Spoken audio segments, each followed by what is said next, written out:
kabuti with spring onion. Ready to eat na po yan. Pwede ring eat to ready. Ilalak lang ho natin sa noodles.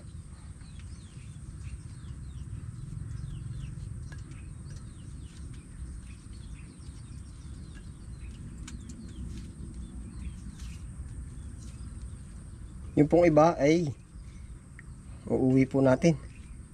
Yan.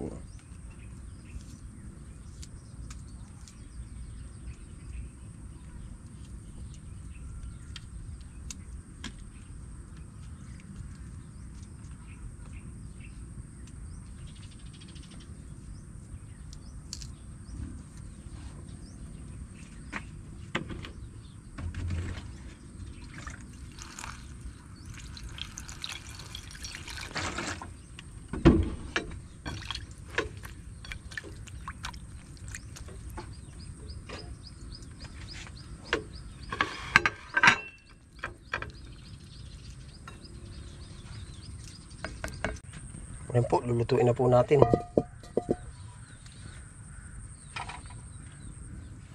Wala pong pinagkaiba sa pagluluto ng noodles. Aba, mainit na ata. Wala pong pinagkaiba yan kung anong diskarte natin yung pagluluto ng noodles. Ganun din, oh. Yan, arin na ho yung ating kabuti, oh. Hindi po ba ganyan na nagpapakulo na natin, oh. Minsan ho na may mabilis siya, oh, mabilis maluto. Yan, nakulo na rin naman po agad, oh. Walang pinag-iba sa ano ng noodles.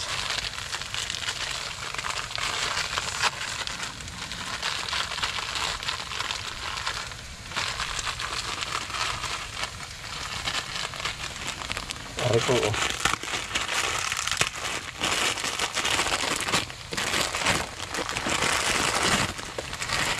Tapos yun din po yung seasoning na ilalagay natin.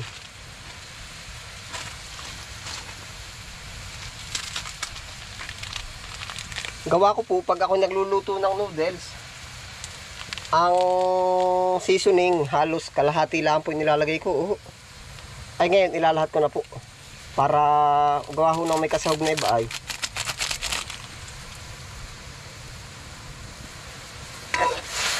Yan na po yan, pagkaluto po ng noodles. Yun na.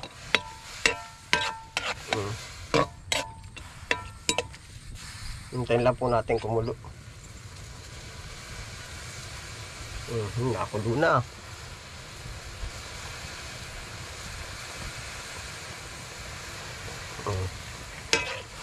Pwede rin po mag-add tayo ng konting asin. Conforme po sa ating ano.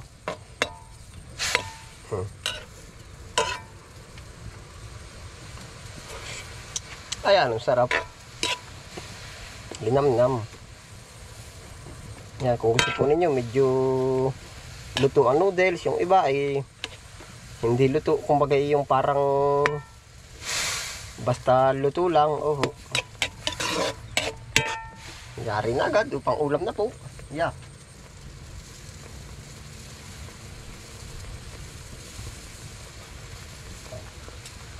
Napakadali po. Ay, ari po ay pagka dadalawang magkasalo ay, oh. Pagkakasiyahin na yan, oh.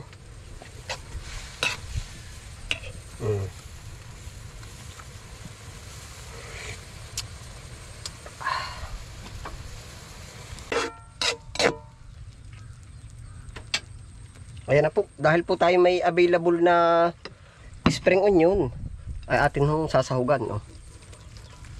Yan. Kabuti with spring onion. Ready to eat na po yan. Pwede ring eat to ready. Oh. Para mag-green. Oh, green leaves. Healthy. Pag po naman may available lang, oh, optional. Ayan ang pagkakaig, eh.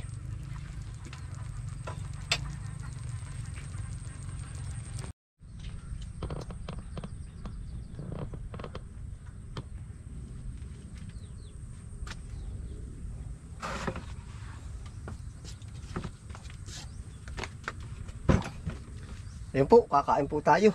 Oh, yan.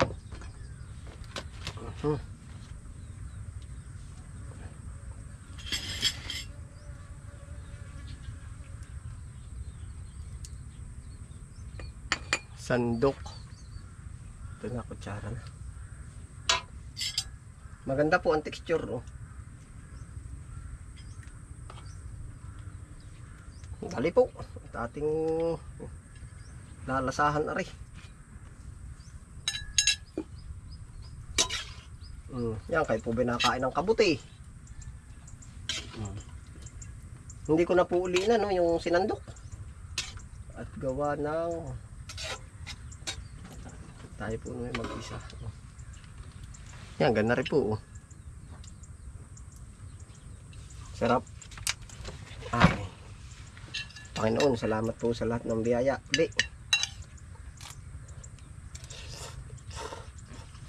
Libre, sarap. Tapos, ari po naman ay ano, tilapia. Yan. 3 po ay 1 kilo.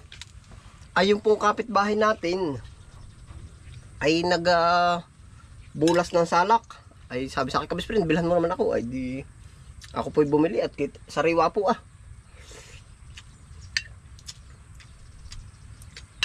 Kumbaga nakakatuwa din po yung ganun na sa ganang akin po naman, kahit may ulam ay ako'y bumili.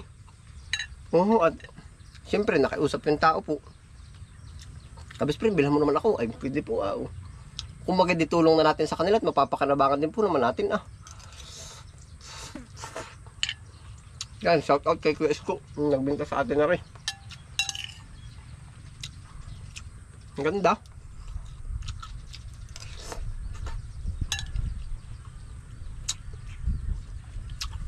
Yung po ulit yung sasabihin ko sa inyo, ano, nasa mga ganong part po ba, kung maging nakiusap sa atin yung tao, kahit alam natin na meron, madalang po naman, hindi naman lagi na tuwing makikita tayo.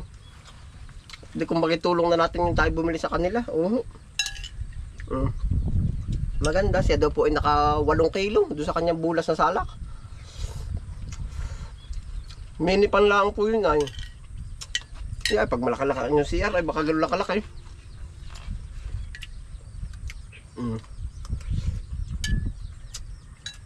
Ang inabot po ay ano, 130 ang kilo. Buhay po naman yan, buhay. Ibig sabihin madiskarte din nga po. Pang ulam yung iba. Iba binibenta.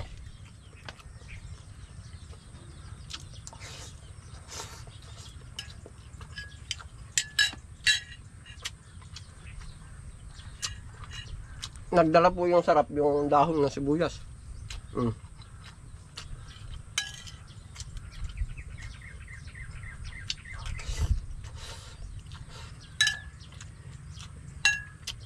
Sarap. Pagkakain eh.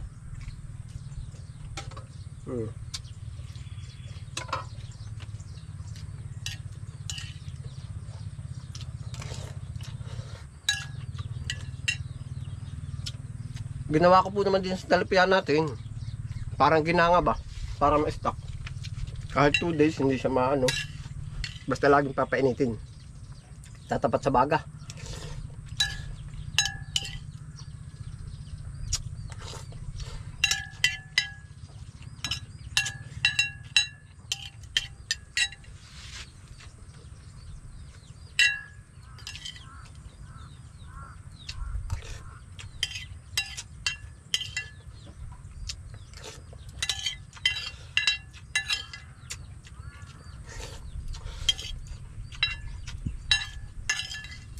Ang pagkakasarap.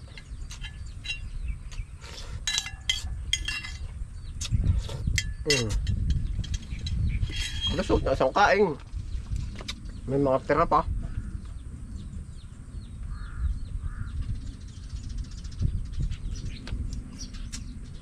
Ayan po, salamat po sa inyong pagsama. Ano po yan? Panalo po. Libreng ulam. Yan, ingat po ang lahat. Happy lang po. Bye.